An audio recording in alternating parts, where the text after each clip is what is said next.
Hello and welcome to another episode of Hardwire Weekly. I am Anubha and I'll be covering all the automobile news from the last week. मेरा नाम है निखिल और मैं cover करूंगा last week की सारे tech updates. So let's get started with this episode.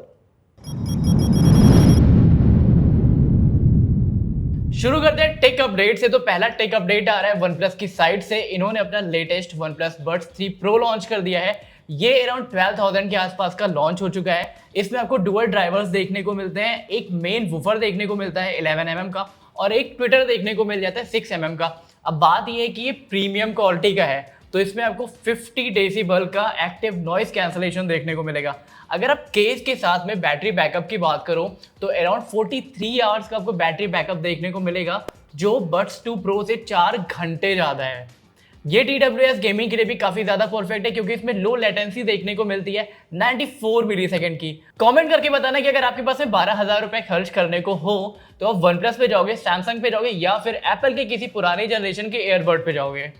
अब automobile की बात करते हैं और स्टार्ट करते हैं 2024 के सबसे बड़े ऑटोमोबाइल लॉन्च के बारे में। तुम गेस करना चाहोगे कौन सा है वो? Thar obviously. Yes, let's talk about Thar rocks. So Thar rocks launch हो चुकी है और हमने अपने पहले एपिसोड में गेस किया था कि इसका स्टार्टिंग प्राइस अराउंड 15 लाख के आसपास होगा, बट सरप्राइजिंगली 13 लाख का स्टार्टिंग प्राइस रखा गया है 4x2 वेरिएंट के लिए। काफी कॉम्पिटिटिव प्राइस पे लॉन्च हुआ है। अब बात करते हैं कुछ मेजर अपग्रेड्स जो कि हमें इस कार में देखने को मिलेगी, आई मीन SUV।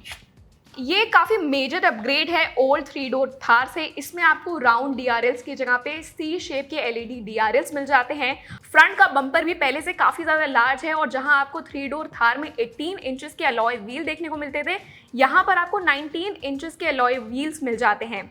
इसका व्हील बेस 400 mm ज़्यादा है 3 डोर थार के कंपैरिजन में, ऑब्वियसली बिकॉज इस कार की लेंथ भी इंक्रीज हो रही है। थार रॉक्स में आपको सनरूफ, 360 डिग्री कैमरा और ADAS का सपोर्ट भी मिल जाता है और म्यूजिक लवर्स के लिए 9 हार्मन कार्डन के स्पीकर्स भी मिल जाते हैं आपको थार रॉक्स में। पावर फिगर्स की अगर बात करें तो ये 2 इंजन ऑप्शन के साथ में आने वाली है। 2 लीटर टर्बो पेट्रोल इंजन जो कि 160 bhp की पावर प्रोड्यूस करता है और एक दूसरा जो वेरिएंट है वो हमें 2.2 लीटर डीजल इंजन के साथ में दिखेगा जो कि 150 bhp की पावर प्रोड्यूस करता है। बाकी कलर्स के भी काफ़ी सारे ऑप्शन हैं। यहाँ पे आपको 7 कलर ऑप्शन देखने को मिल जाते हैं और इसकी जो टेस्ट ड्राइव है वो 14 सितंबर से स्टार्ट हो रही है। और एक काफ़ी इंटरेस्टिंग बात यह है कि लोगों को लग रहा था कि इसकी डिलीवरी काफ़ी लेट स्टार्ट होगी, बट महिंद्रा का तो ये कहना है कि अक्टूबर में बुकिंग और डिलीवरी दोनों ही स्टार्ट हो जाएगी, जैसे पिछली बार हुआ था। Exactly. After 6 months. वैसे एग्जैक्टली, लेट्स होप नॉट वैसे ना हो, बट जो उन्होंने डेट दिया है वो अक्टूबर का है। नेक्स्ट अपडेट की तरफ आए तो इन्फिनिक्स की साइड से आ रहा है और आपको पता होगा कि पिछले काफ़ी टाइम से ये काफ़ी अच्छे अच्छे फ़ोन लॉन्च कर रहे हैं।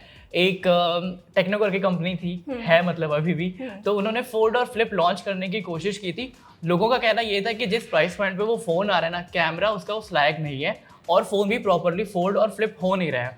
तो अभी हुआ क्या है कि BIS सर्टिफिकेशन साइट पे इनके 2 प्रोडक्ट देखने को मिले हैं। उसमें से एक फ्लिप है, जैसे नॉर्मल फ्लिप फोन्स होते हैं तो उसमें हमें एक बैटरी देखने को मिलती है। इन्फिनिक्स में जो सर्टिफिकेशन साइट है उसके अकॉर्डिंग इसमें 2 बैटरी देखने को मिलेगी। एक बैटरी आपकी 3400 mAh के आसपास की है और एक 1100 या 1200 mAh के आसपास की है। तो कहना ये है कि एक बैटरी डिस्प्ले को पावर देगी, एक बैटरी जो है वो प्रोसेसर को पावर देगी। Wow, internal sounds interesting. Exactly, may be. बाकी अगर आप स्टोरेज की बात करो तो 8 GB की रैम प्लस 12 GB की आपको इंटरनल स्टोरेज देखने को मिल जाएगी और जो इनका सेकंड फ़ोन है वो आपको बेसिक फ़ोन देखने को मिल जाएगा। तो ये 2 फ़ोन हैं जो BIS की साइट पे अभी हम लोग को देखने को मिले हैं। और इसका कुछ प्राइस का इन्होंने रिवील किया, कितने तक का लॉन्च करेंगे या फिर कब लॉन्च करेंगे? एक्चुअली ऐसा भी कुछ नहीं है, बस BIS की साइट पे डेटा जो मिला है उसके अकॉर्डिंग ऐसा है। और एक और कंपनी शायद ऑटोमोबाइल में काफ़ी इंटरेस्टिंग काम कर रही है। जी हाँ, अब बात करते हैं ओला की। ओला ने लास्ट वीकेंड 15 अगस्त में काफ़ी सारे मेजर अनाउंसमेंट करे हैं टेक और ऑटोमोबाइल से रिलेटेड। पर बात करते हैं ऑटोमोबाइल में क्या क्या अनाउंसमेंट उन्होंने करी है। सो ओला ने अपनी सबसे पहली सीरीज लॉन्च कर दी है इलेक्ट्रिक बाइक्स की। अभी तक ओला ने I think 3 electric scooters launch कर दिए हैं और अब उन्होंने अपने इलेक्ट्रिक बाइक की रोडस्टर सीरीज को अनाउंस कर दिया है। सो इंडियन ईवी मार्केट्स में कई सारे ई स्कूटर्स अवेलेबल थे, पर बाइक के लिए सिर्फ 2 या 3 ब्रांड्स थे, जिसमें से रिवॉल्ट हो गया बजट कैटेगरी में। अगर हम थोड़े से हायर एंड पे जाएं तो हमें अल्ट्रा वॉलेट मिलता था पर बजट कैटेगरी में ओला की एंट्री काफ़ी ज़्यादा इंटरेस्टिंग रहने वाली है मेरे हिसाब से। सो रोडस्टर सीरीज में हमें 3 वेरिएंट्स देखने को मिलते हैं। एक है बेस वेरिएंट जिसका नाम है रोडस्टर एक्स, मिड वेरिएंट का नाम है रोडस्टर और जो टॉप वेरिएंट है उसका नाम है रोडस्टर प्रो। अब जो रोडस्टर एक्स है, सबसे इंटरेस्टिंग बात है कि उसकी स्टार्टिंग प्राइस सिर्फ और सिर्फ 75,000 रखी गई है।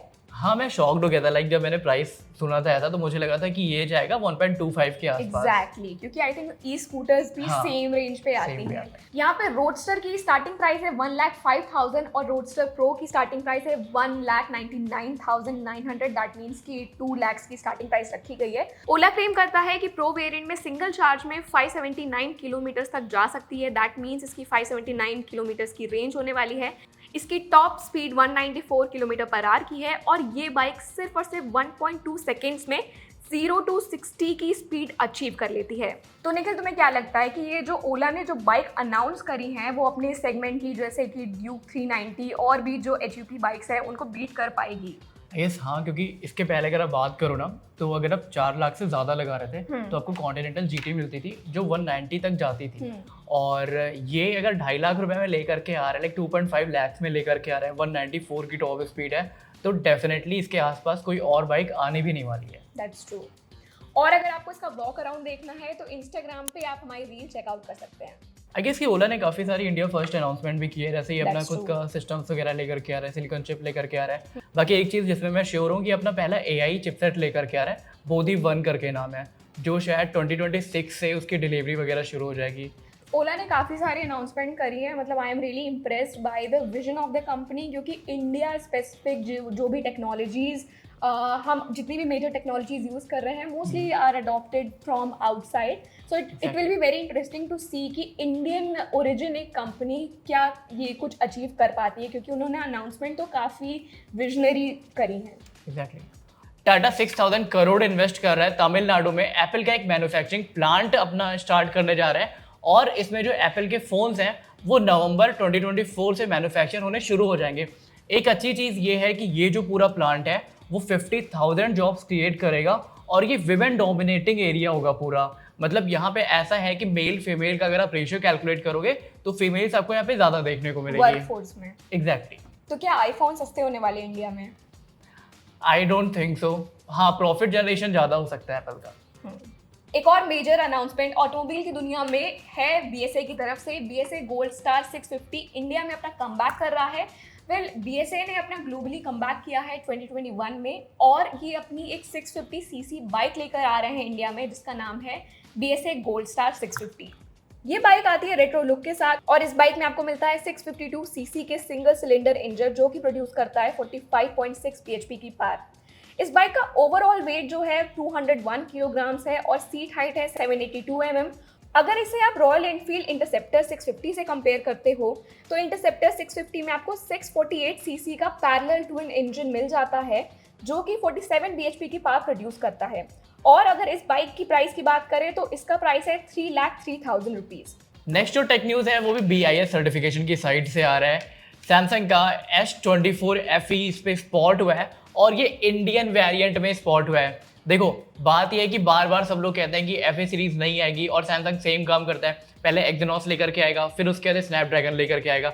जिनको याद है उनको पता होगा कि जब S21 FE आया था तो उसमें इंटरनल 256 GB देखने को मिला था स्नैपड्रैगन वाले वेरिएंट में, 888 के साथ में जो आ रहा था। अभी क्या है कि जो ये फ़ोन स्पॉट हुआ है S24 FE, ये एक्जिनोस 2400E चिपसेट के साथ में स्पॉट हुआ है और अनफॉर्चुनेटली जो इसमें इंटरनल आपको देखने को मिलेगा वो 8 GB रैम के साथ में 128 GB देखने को मिलेगा। कैमरे की अगर आप बात करो तो 50 मेगापिक्सल, 12 मेगापिक्सल प्लस 8 मेगापिक्सल का ट्रिपल कैमरा सेटअप रियर में होगा।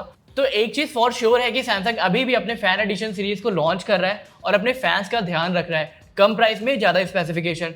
बट खराब बात यह है कि अभी भी वो एक्जिनोस पे लगे हुए हैं इंडियन वर्जन के साथ में। What do you think, Exynos versus Snapdragon? या इससे ज़्यादा मुझे लगता है एक बहुत इंपॉर्टेंट चीज़ है जो कि स्मार्टफोन ब्रांड्स को बंद कर देना चाहिए, वो है 128 GB वेरिएंट वाला स्मार्टफोन लॉन्च करना। यार फाइल्स इतनी हैवी हो गई हैं कि अगर आपने कोई नया स्मार्टफोन भी लिया है तो आप एक महीने में अपने कुछ पिक्चर्स या वीडियोस क्लिक करी, स्पेशली जो हमारे प्रोफेशनल वाले लोग हैं जो कि क्रिएटर्स हैं, जर्नलिस्ट हैं, उनका फ़ोन तो एक महीने में ही पूरी स्टोरेज फुल हो जाती है आराम से। और वैसे भी जब आप फ़ोन 40,000 में लॉन्च कर रहे हो तो 128 GB कहीं समझ नहीं आता। एग्जैक्टली। फिर तुम्हारे फ़ोन में कितनी स्टोरेज है? 64 12 mini 128 GB. Now let's move on to the next automobile update. Mercedes-Benz GLE 3D 4MATIC AMG line launch हो चुकी है for the X showroom price of 97.85 lakhs. ये आती है 20 इंच के 5 स्पोक AMD alloy wheels के साथ। इंटीरियर में आपको 12.3 inch touch screen infotainment system, 4 zone climate control system मिल जाता है। इस एसयूवी में 2 लीटर का टर्बो डीजल इंजन मिलता है जो कि 265 bhp की पावर प्रोड्यूस करता है। प्लस यहाँ पर इंजन को एनहांस करने का भी ऑप्शन दिया गया है एक 48 वोल्ट के माइल्ड हाइब्रिड सिस्टम के साथ, जो कि 20 bhp पावर इंजन में ऐड करता है। सेफ्टी फीचर्स के लिए आपको 9 air bags, traction control, ADAS और पार्क असिस्ट जैसे फीचर्स दिए गए हैं। ये जो एसयूवी है वो 0 to 100 की स्पीड अचीव कर सकती है सिर्फ और सिर्फ 6.9 सेकेंड्स में, और इसकी टॉप स्पीड है 230 किलोमीटर पर आवर्स की। Nice, we should bye, I think. चलते हैं अभी, फॉर श्योर। आई थिंक अभी अगर इसकी बुकिंग स्टार्ट हो गई है तो अभी आई थिंक शूट खत्म करके वहीं चलते हैं। नहीं, मैं जी वैगन लूंगा। तो फिर ठीक है, पहले टेक की बातें कर ले, फिर जी वैगन की Thar rocks. G wagon. Okay Mahindra, you can see. तो जी वैगन से सीधा आते हैं पोको की तरफ। पोको लॉन्च कर चुके हैं अपना पहला पैड। जिन लोग को पता है तो पोको एक सब ब्रांड है Xiaomi का, और जब इसने पोको F1 लॉन्च किया था तो इसने काफ़ी ज़्यादा हाइप बटोरी थी, क्योंकि जो स्पेसिफिकेशन आपको OnePlus 6 में 35,000 में मिल रही थी वो सेम स्पेसिफिकेशन इसमें 18 to 20,000 के बीच में मिल जा रही थी। अब बीच में का मतलब ये है कि कार डिस्काउंट उस समय भी मैटर करते थे बहुत ज़्यादा। ये जो पोको पैड है वो 12.1 इंच के काफ़ी बड़े डिस्प्ले के साथ में लॉन्च हो रहा है। रिजोल्यूशन आपको मिलेगा 2.5K, बैटरी आपको देखने को मिल जाती है 10,000 mAh की, और अगर आप प्रोसेसर की बात करोगे तो स्नैपड्रैगन का 7S Gen 2 प्रोसेसर आपको देखने को मिलेगा। अभी बात ये है कि 25,000 के आसपास में Xiaomi फैमिली से ही 3 प्रोडक्ट हमें देखने को मिल जाते हैं। तो Xiaomi इतना कंफ्यूजन क्यों क्रिएट करना है? एक फ्लैगशिप लॉन्च कर दो, एक मिड रेंज लॉन्च कर दो, एक सस्ते में लॉन्च कर दो, सिंपल है। Xiaomi चाहता है कि लोग जहाँ भी देखें उन्हीं के ब्रांड्स के जितने भी टैबलेट्स हो वो लोग खरीद ले। जो भी ऑप्शन सेलेक्ट कर रहे हैं पैसा उनके घर आना चाहिए। सही है। Citroen ने बेसॉल के सारे वेरिएंट्स के प्राइस रिवील कर दिए हैं। इस कार की स्टार्टिंग प्राइस है 7.99 लाख और इसके टॉप वेरिएंट की प्राइस है 13.62 लाख। ये कार आपको 1.2 लीटर इंजन के साथ में मिलती है जो 110 bhp की पावर प्रोड्यूस करती है। जो Citroen बेसॉल्ट है वो काफ़ी और कार्स का मार्केट शेयर खा सकता है, जैसे कि Hyundai Creta, हाँ जैसे टाटा कर्व हो गया उसका भी है, जैसे कि हाई राइडर, ग्रैंड विटारा, ऐसी कई सारी और भी कार्स हैं जिनका मार्केट शेयर Citroen अपने नाम कर सकता है। तो आप हमें कमेंट्स बताओ कि आप इस कार के बारे में क्या सोचते हो, बता देना यार। इस एपिसोड के लिए फिलहाल इतना ही। बाकी कमेंट करके बताना कि जब आप कार, बाइक या स्मार्टफोन बाई कर रहे हो तो आपके लिए सबसे इंपॉर्टेंट चीज क्या होती है। अच्छा बाय द वे, क्या बजट भी कंसीडर करते हो इस चीज में? ऑब्वियसली बजट ही तो मेन चीज है की परफॉर्मेंस मेन चीज है। जब आपका बजट बहुत हाई होगा तब बजट कुछ भी नहीं है, अदरवाइज अगर बजट कम है तो बजट ही सब कुछ है। So don't forget to subscribe to Hardwire, hit the bell icon and do follow us on Instagram and X, and we'll see you in the next episode.